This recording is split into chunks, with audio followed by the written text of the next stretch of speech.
We're in a series titled He is Good, working through Mark. This is the end of Mark 4. And over the last couple of weeks, we've had guest speakers like every other week.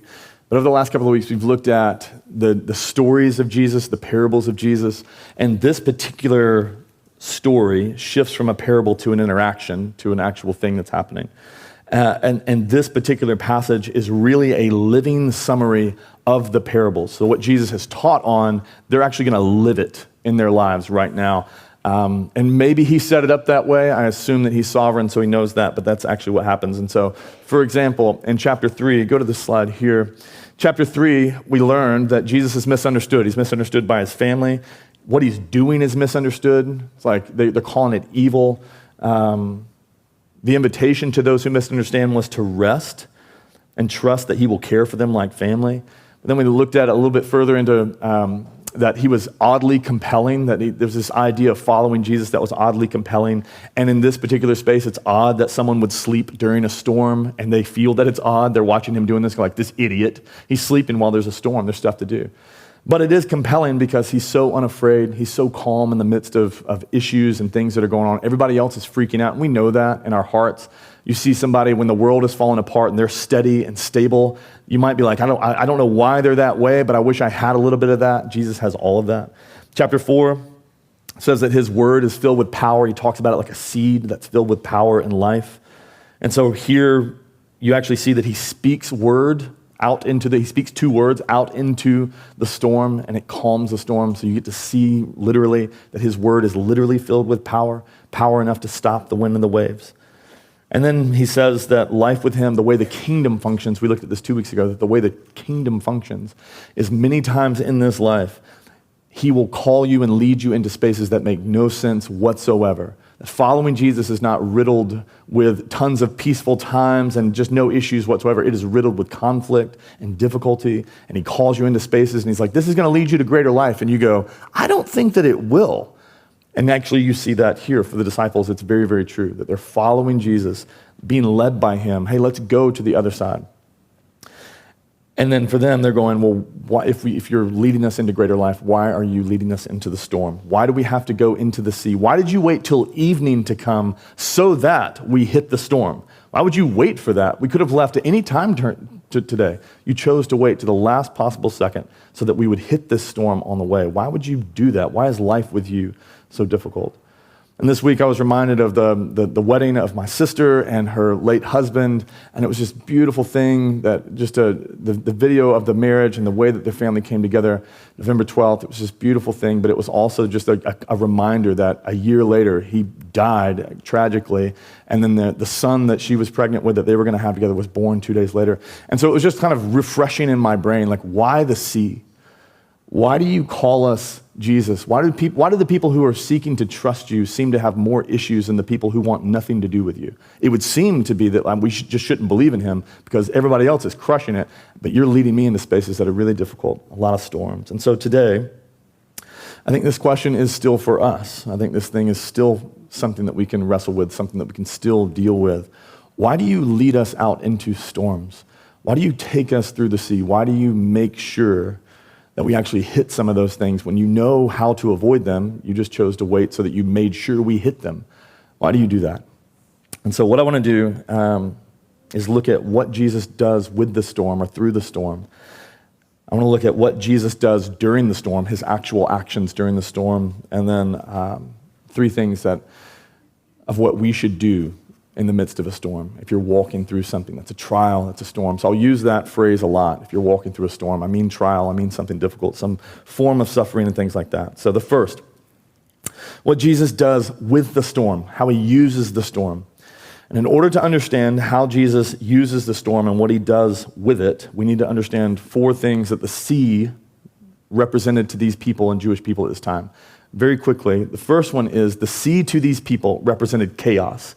It's very important for us to understand that. In the beginning, it says that God created the heavens and the earth. Now the earth was formless. That word in Hebrew is chaos, that the earth was in chaos. The earth was in a state of confusion or wilderness. It was empty. Darkness was over the surface of the deep, and the Spirit of God was hovering over the waters. That's the beginning of Genesis. And so to them, the sea represented chaos, but then God begins speaking his word into it and saying light, and then there's light. Sun, and then there's sun. Moon, and then there's moon. Land, and then there's land. And he's speaking those things into it. So that's the first thing that it represented to them was chaos, that God had to speak and form into something that could flourish and speak it into order. Second thing that the sea represented, go way back. There we go. Actually, you could go even further back. We're going to do these one at a time. All right. Second thing that the sea represented was where evil resided. Where evil resided. So they believed, because Daniel spoke through a prophecy a long time ago in the Old Testament, he spoke about that the sea is where evil would come from, that it actually lived there. And so in Daniel 7, Daniel said, "In my vision at night, I looked, and there before me were the winds of heaven churning up the great sea, and 4 great beasts, each different from the others, came up out of the sea." And so the sea represented this space where evil actually lived, and that the enemies and the evil things would come out of the sea. And then Daniel goes further and he describes it like, but there's someone coming. There's a ruler coming who's not coming from the sea, but he's coming on the clouds of heaven, who will rule in authority and have dominion over the evil things that are coming out of the sea. And so that's the second thing that it represented. The third is that the sea to them represented and became to represent the wrath of God, especially storms. That storms are this representation of God's wrath against his people. And so the prophet Jonah, if you remember in the Old Testament, it's prophet Jonah, in disobedience to God, he ran away from him, boarded a boat, and because of his disobedience, God sent in the sea his wrath. He sent a storm into the sea that almost caused the boat to sink. Jonah, there's so many parallels here. Jonah is sleeping while the storm is going on. They have to go and wake him up and say, "Hey, don't you know that we're all about to die? Cry out to your gods, and maybe they'll save us." And Jonah's like, "Actually, this storm, sorry, it's my fault. I'm being disobedient to God. You're experiencing the wrath of God on my behalf. Really sorry about that. It's my sin that's causing this." And so it's not appeased. God's wrath doesn't go away until Jonah says, "Toss me in. I will sacrifice myself on behalf of my sin. I will sacrifice myself so that you guys can go free and you're not crushed by this storm." And so Jonah sacrificed himself for the people. So it represented the wrath of God. And then fourth, it represented the greatest deliverance in history. Greatest deliverance in history, greatest salvation in history is what the sea represented to the people of Israel. Because when Israel came out of Egypt, the Egyptians trapped them. Their army trapped Israel, the nation of Israel, in between the Red Sea and Egypt and their army, and it's like, we're about to die.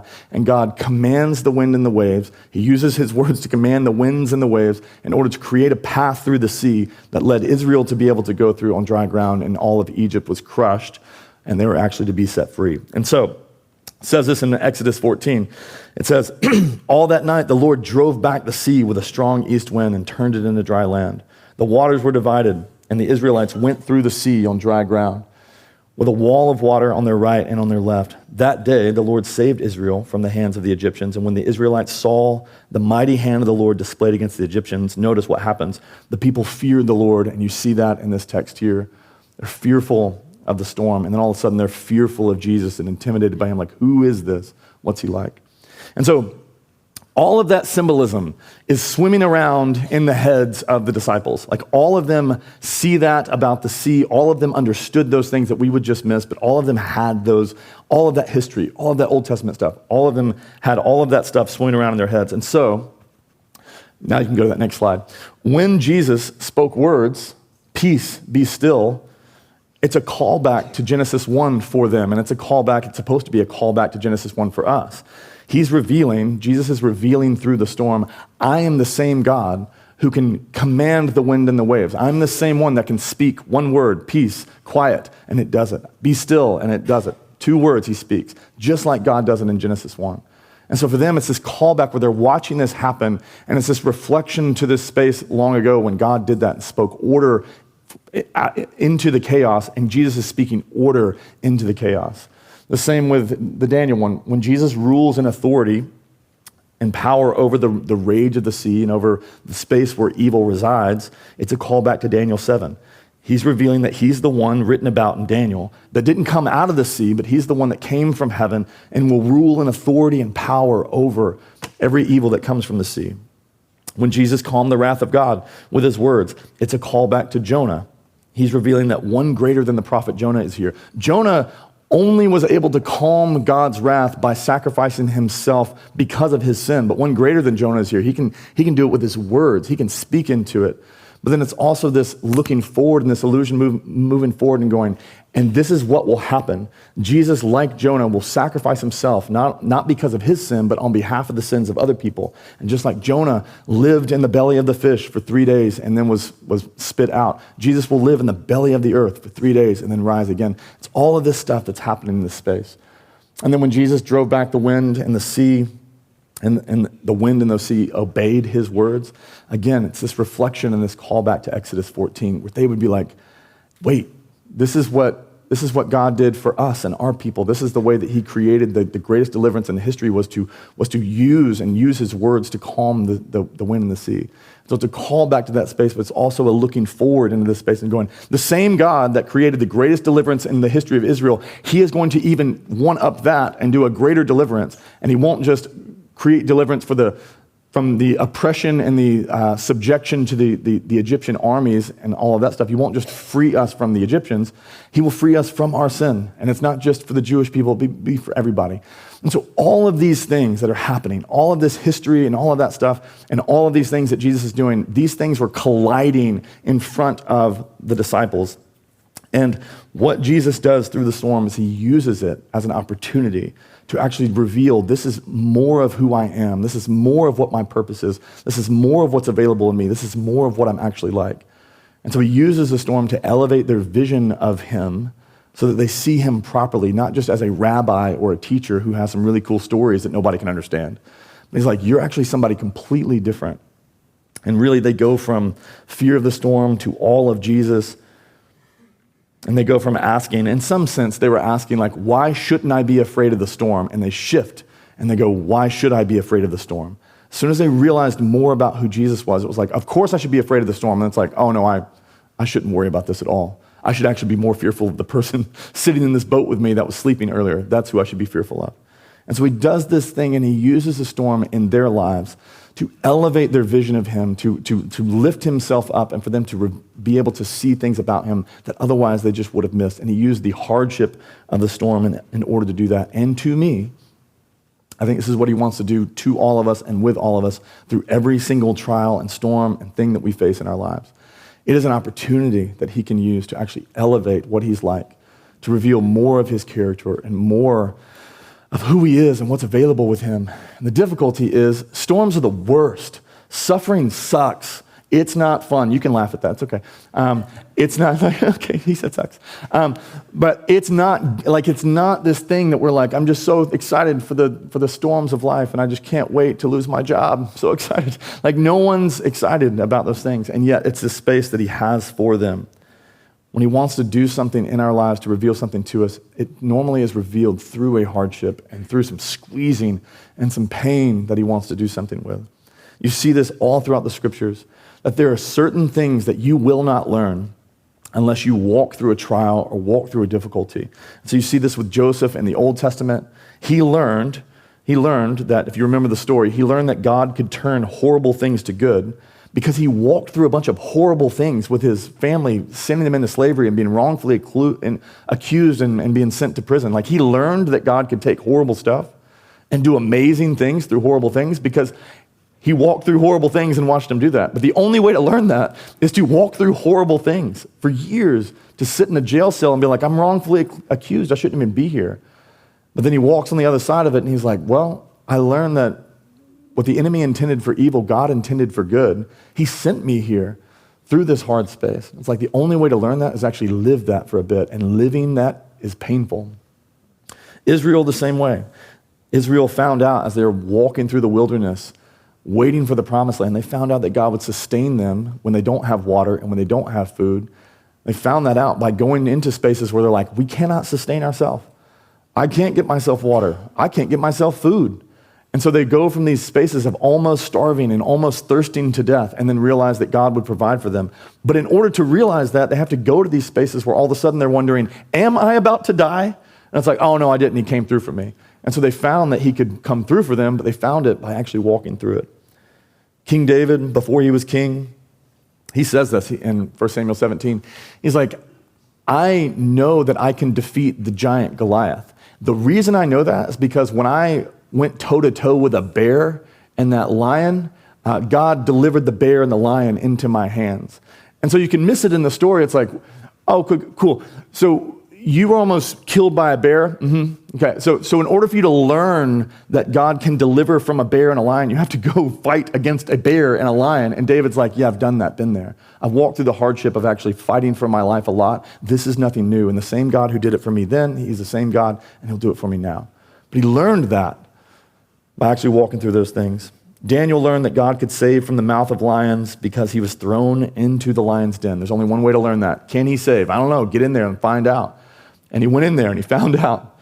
Paul learned that God's grace was sufficient for him when nothing else was. He learned that God's grace was sufficient for him because he got to a space where he could not sustain himself and he wasn't sufficient for himself. And his power and his strength wasn't sufficient for himself. And so he found out, I think God's grace is sufficient for me because I'm still here and I'm still alive and I'm still moving forward. But he learned it by actually walking through the hardship. And to me, the same is true for us. The way to learn some of the things that he wants to teach us is by actually putting us through the storm. The only way to grow in your faith is by having to live by faith and taking steps of faith, which sounds fun, and it is difficult, and it's hard. It's one thing to be like, yeah, I live by faith with my money, and then you have none. It's like, well, how do I do that now? This is harder. Like, yeah, but you can learn to live by faith.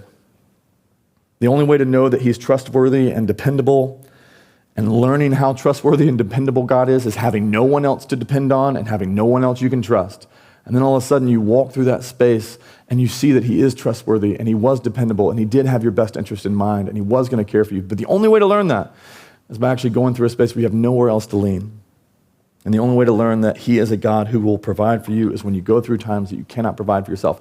It's just that space first. The only way to learn this wonderful thing that's really great is to go into this horrible space down here where you have to live it for a bit. And it's like, but he wants to teach you these things. He's trying to get us to a point where we don't just quote the scriptures and quote the promises of God, but we have tested them, and we've tried them, and we've used them, and we've put them in our lives. And it's like, I don't just know that he can work all things to good. I've lived it. Because he worked this horrible situation in my life, and this really difficult time in my life, and he used it for good. I'm not just going to say that those who trust in the Lord will never be put to shame, that I'll never be sorry that I trust in the Lord. I don't just say that. I've lived it, and I've watched it happen. And he wants to get us from quoting a book randomly to people, which is annoying anyways. He wants to get us away from that to actually going like, this is my lived experience. This is my actual life. I have sought the Lord, and he heard and he answered me. That's why I trust him. Not because I'm told to, but because I've watched him be trustworthy. That's why. C.S. Lewis says this is what God's trying to do in all of our lives. It's a really beautiful quote, but it's a hard truth. He says, at the beginning of our faith, at the beginning of all of our faiths, God will set us off with communications of his presence, which seem great to us, with emotional sweetness and easy victory over temptation. But God never allows this state of affairs to last too long. Sooner or later, he withdraws, at least from our conscious experience, all of those supports and incentives. He leaves us to stand up on our own two legs, to carry out from the will alone duties which have lost all relish. But then notice this, he says, but it is during such trough periods, such low periods, much more than during the mountain peaks, that we are growing into the sort of creature he wants us to be. He wants us to learn to walk and must therefore take away his hand. He wants us to learn to walk and therefore must take away his hand. If you have a child and you're teaching that kid to walk, and you're sitting there and you're just holding like that, and you're doing that thing, and you want him to learn to walk, if you continue holding on, you'll be doing that till he's 30. Just like, just walking to 30. That was funny, y'all? No? Okay, sorry. And so he leaves us in this space where it's like, you let me fall. It's like, I let you learn. And I want you to learn something and grow into a resilient person. I want you to be formed into the image of my son.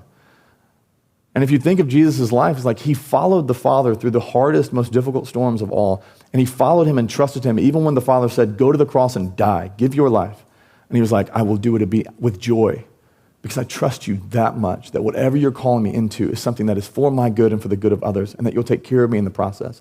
He is trying to get us into that image, into that space, to where when he says something that's like, that doesn't make sense, but I trust you so much. I trust you so completely. That's why James says, consider it pure joy whenever you face trials of many kinds. You know that the testing of your faith leads to perseverance. And then this one, let perseverance finish its work so that you will become mature and complete and lacking nothing. Let the struggle and the trial do what it's meant to do, not to crush you, not to kill you, but let it lead you into a space where all of a sudden you shift from someone who's lacking to someone who's been made whole. What is he trying to do through the storm? He's trying to reveal things to us about himself and do things in us so that we go from lacking to fullness and to wholeness. This is what he's doing. And that's what he does through the storm. Second, what Jesus does, like action-wise, during the storm. Here's what he does during the storm. I want to look at this in order to understand what he probably and likely is doing in the midst of your storm. If you're going through one, me too, this is what he's likely doing. One, here's what he does. He's sleeping and unresponsive, which is the most annoying thing when you're going through a storm. They just won't talk to you. And you're like, well, I need some help. It's like, silence. That's hard. This dark night of the soul where you're like, certainly this isn't where you want me. Silence. Certainly you're going to change this next week. Nothing. Sleeping and unresponsive. That's what it says in verse 37 and 38. Jesus was in the stern, sleeping on a cushion. We have that part because Peter's telling the story to Mark and be like, yeah, he took the pillow. But in the middle of the hardest part of our lives, in the middle of the most difficult things that we deal with, I believe we experience this, that you must not care. You must be sleeping. Because if you loved me, you would do something about this. If you loved me, you would say something. If you loved me, you would change this. And yet here he seems to be doing nothing. His unresponsiveness during the storm made the disciples feel like he didn't care about them, and I believe we feel the same way, and we're not alone. The psalmist says this in Psalm 44, awake, Lord, why do you sleep? Rouse yourself. Why do you hide your face and forget our misery and oppression? And to me, that has been one of the most helpful prayers at times where I'm like, okay, so someone who wrote some of the Bible felt like God's sleeping on their problems. Why are you asleep? Wake up. If you would wake up, you would see that this is too difficult for me. I cannot bear this. Would you please wake up? Why are you unresponsive to my pain? This is the idea. He sleeps and is unresponsive, but it's important to realize that his sleeping or his unresponsive answers to you or his nothing changing to you is not because he doesn't care about what you're facing. He's just unworried by it. We're worried, and he's not. He's in control, and so he's able to rest in the midst. The reason he is silent is because he's resting. And in some sense, he is actually showing us what's available to us in the midst of it. His unresponsiveness isn't lack of care. It is, I'm resting because I'm in control of this hard situation, still in control of that. And so in that space of unresponsive nothingness, why do you sleep? He's going, because you can rest here. And you can rest here with me. Like, you don't have to be led by your fears. You don't have to have your life determined by them. You can just rest with me. If I rest, you can rest too. So that's the first thing he's doing. The second is he leads them into the storm to get them to the other side of the lake. Second thing he does is he leads them into the storm to get to the other side of the lake. That's what it says. When evening came, so he waited till evening, and then he says, let us go to the other side of the lake. Now, it's nuanced, and so I want to thread this needle really fast because he does want them to hit the storm, but the storm isn't the goal. The other side of the lake is the goal. And you actually see it in chapter 5. We'll get there next week. But chapter 5, it says, and they came to the other side of the lake. Like, it actually worked. Like, here, what's our goal? Well, I want to get to the other side of the lake, and that happened. But the storm was just a speed bump or a space in the process. It wasn't the goal. And so for us, it's very important for us to realize is like, he didn't lead the disciples into the storm to drown. That wasn't the goal. The goal is to get to the other side. And so in your life and in my life, he's not leading you into a storm for it to kill you or to drown you by it. He's actually saying, like, we're going to the other side. That's always the plan. You are going to get through this. I'm going to be there with you to ensure that you're going to get through this. I didn't leave you and jump ship and jump out of the boat and be like, figure it out, man. I don't know. Those are some big waves. Like, he doesn't do that. He stays in there and he's like, I will make sure that my promise is true. I promise I will make sure that you make it to the other side of this thing. And I will stay in there until we actually get to that thing, because the goal is the other side. The storm is just a part of the process. And I think that's important for us. He's leading us in that space. Your current trial is not to drown you, and he is with you to ensure that you make it to the other side. And then the third, he views fear. He views your fear as an unreasonable response.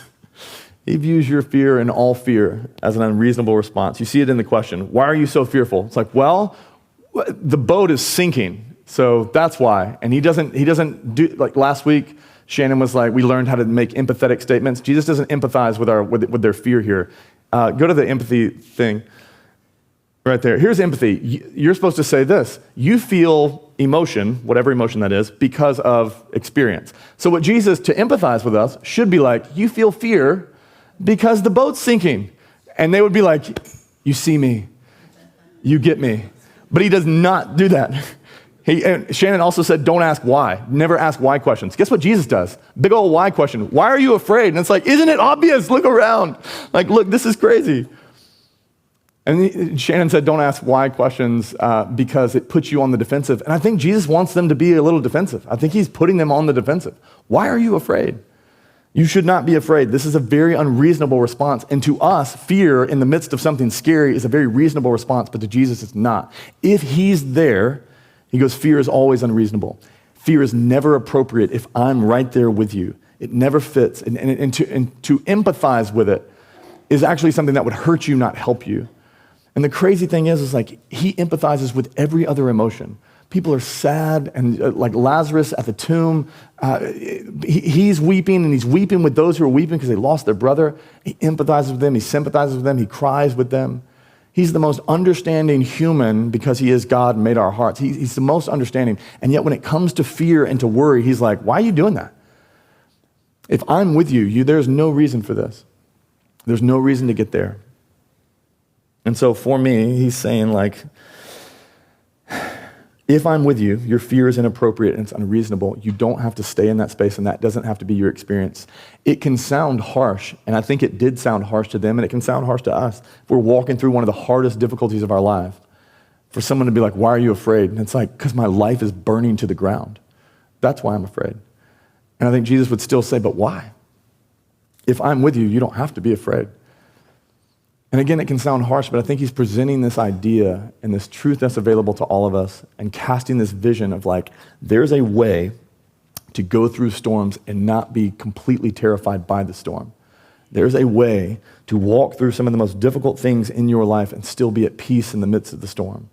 There's a way to be so trusting and so faith-filled with his care for you, his love for you. I know he cares for me. I know he loves me. I know that he'd never let anything move me into a space where I'm separated from him or any of the good things that he has for me. I know that his plan is perfect and I can move in that space. There's this way to get to that point where regardless of what we're actually walking through, we still in that, like I'm not afraid. It's hard, it's difficult. I'm going to struggle through this, but I'm not afraid because the one who actually controls this storm is actually deeply for me and was willing to give his life for me.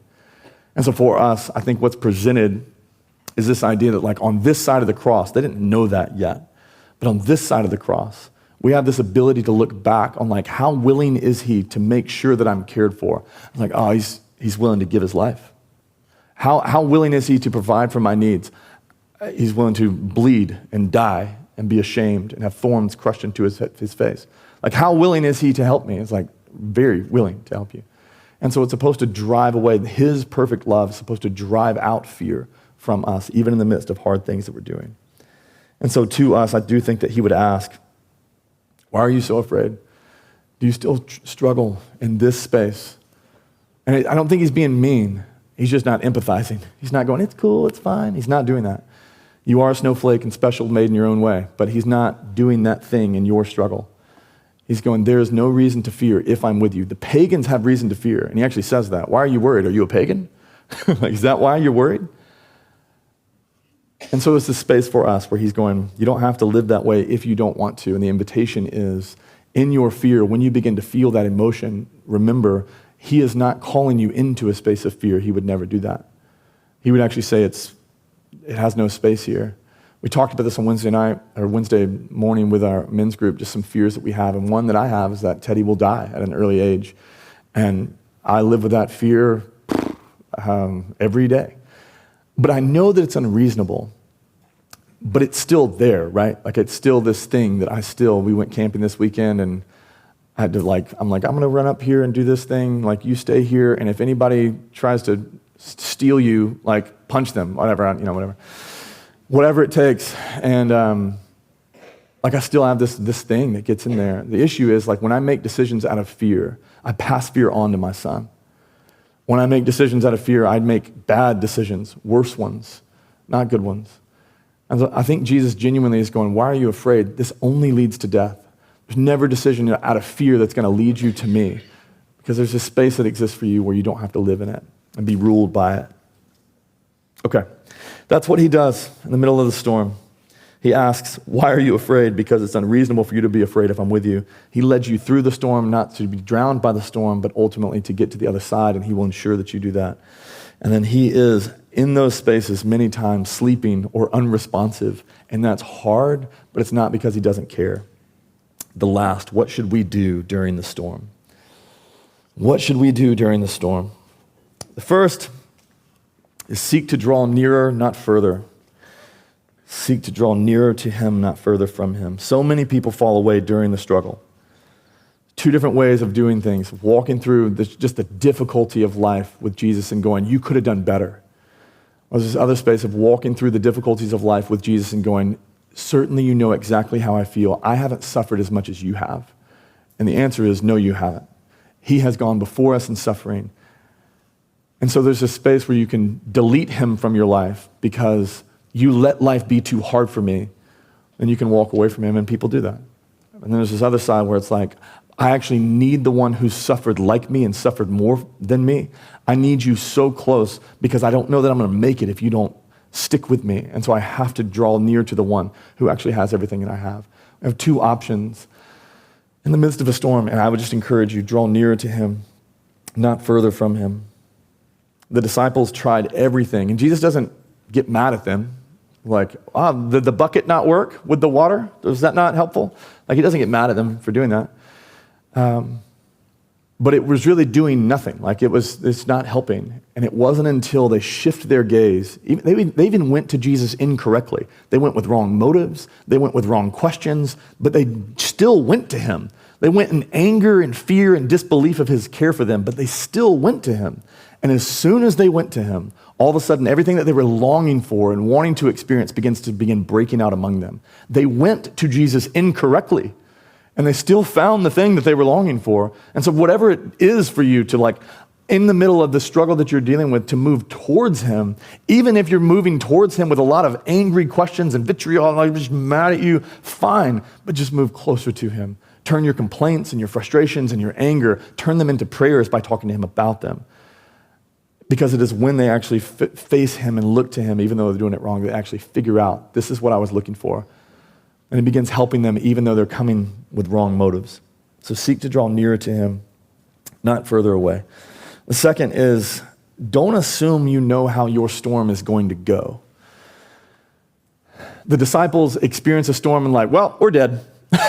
Real fast. How's this going to go? Well, we're all going to die here at sea. It was a good time. We had a year ministry. It was kind of fun. Jesus is really good with casting out demons, but not great with water. Okay. So they just automatically jump to the end. What's the end going to be like? What's my life going to be like walking through a storm? And I think we do that. We walk through these storms and it's well, this is going to be terrible. It's all going to burn now. This is going to be the rest of I'm going to feel this way the rest of my life. I'm never going to have enough the rest of my life. This is going to happen the rest of my life. I'm going to stay single the rest of my life. I'm going to stay married to this person the rest of my life. I'm going to stay on and on and on and on. And we jump to the end of the storm. And on the end of the storm is a godless future versus the one that Jesus is the storm was never the goal. I was just getting you through a thing to the thing. And I think for us, don't assume that you know how it's going to go. They assumed and they were wrong. Give them a million guesses. What's going to happen when you go out on that boat today and the storm hits? Their first guess was, well, we're all going to die. That's fast. But give them a million guesses. No. Okay, so you're not going to die. What's going to happen? And they would have been well, maybe we figured out a really good bucket system to get the water out, and that's how maybe we just swam to shore. Maybe it broke into a million pieces and we just found rafts or whatever, and we let Judas die because honestly it's a little difficult, so we just kept going. Maybe that's what's going to, like, give them a million things. They never would have stood up and been like, I bet Jesus stands up and says, peace, be still, and then all of a sudden it's really quiet. They never would have said that. And yet that's exactly what happens because he is in control and can do whatever he wants. And so when we get into the space of the storm and we begin to define the rest of our journeys and the rest of our lives by this thing that we're walking through, don't do that because we're becoming God in that part of our lives. And we're going, now I know the future. And the future that is real for you is one that he actually knows. And we know his plan is better for you and his love for you is greater for you than anything that you can possibly imagine. And so don't assume that you know how it's going to go. I don't know how your storm is going to go, and I don't know how mine goes, but he does. And so the one who does, who loves you beyond enough to give his life for you, just trust that the rest of your story isn't going to be this storm. And then last, I would encourage you to consider the question that they ask. Consider the question they ask. Who is this? Who is he? What man is this? Different translations say different things. They actually were asking. Like, they don't know who he is. They're like, strong teacher, really great with demons and healing blind people. I don't know what am I dealing with here? But we know. And so I want us to ask this question to ourselves, not genuinely wondering who he is, but asking it as a reflection about who he has been and who we know him to be. Who is this that is walking with me through the midst of the storm? Who is the one who controls the wind and the waves and they obey? Who is the one that's actually in control of my current situation? Because again, I think that we know more of who he is than they ever did. We know that he is, as Romans 8:31 says, we know that he is for you and not against you. Who is the God who is running this storm and allowing me to walk through this? Oh, the God who runs this is the one who is for me and not against me. Who is this God that is in control and is still letting me walk through this? Oh, he's the God that Paul says that the love that he has for us is so high and wide and deep that it's almost surpassing knowledge how much he loves us, that we need special prayer to even understand how much he loves us.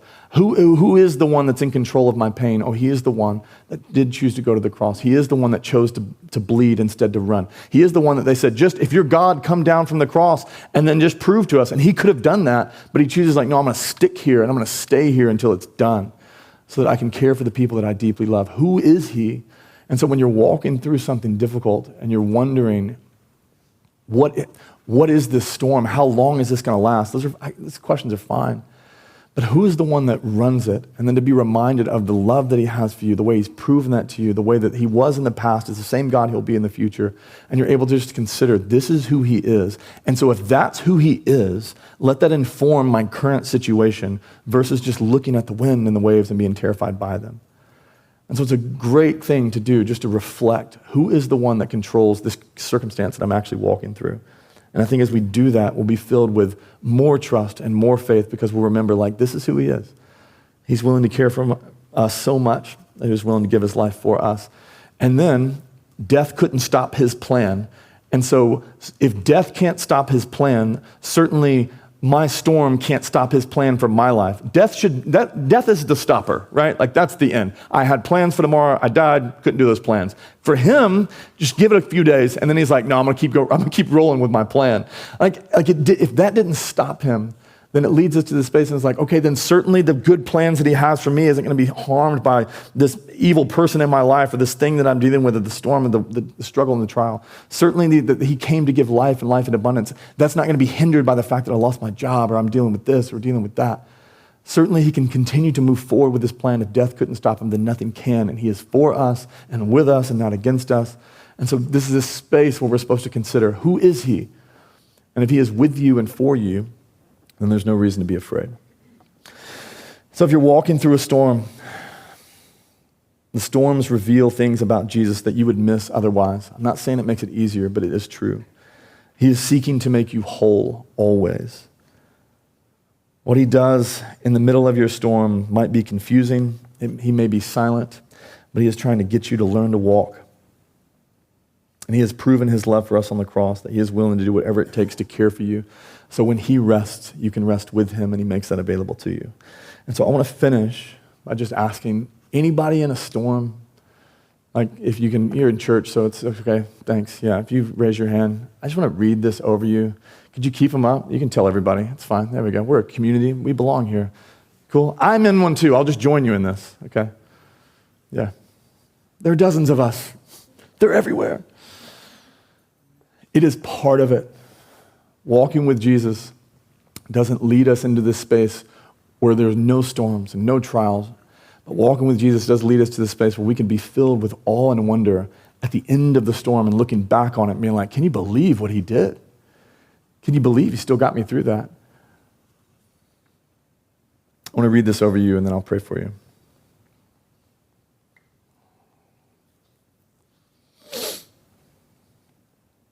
A furious storm came up, and the waves broke over the boat so that we were nearly swamped.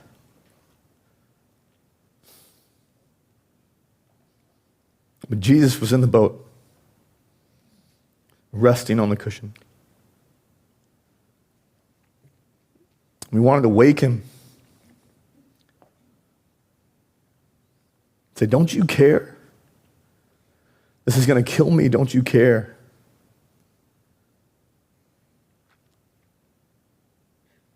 Then he gets up and he rebukes the wind. Quiet. Be still. And then he talks calmly to us.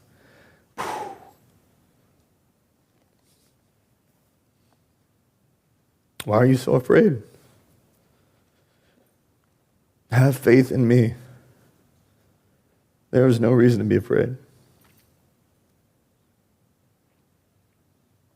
Father, who you are, and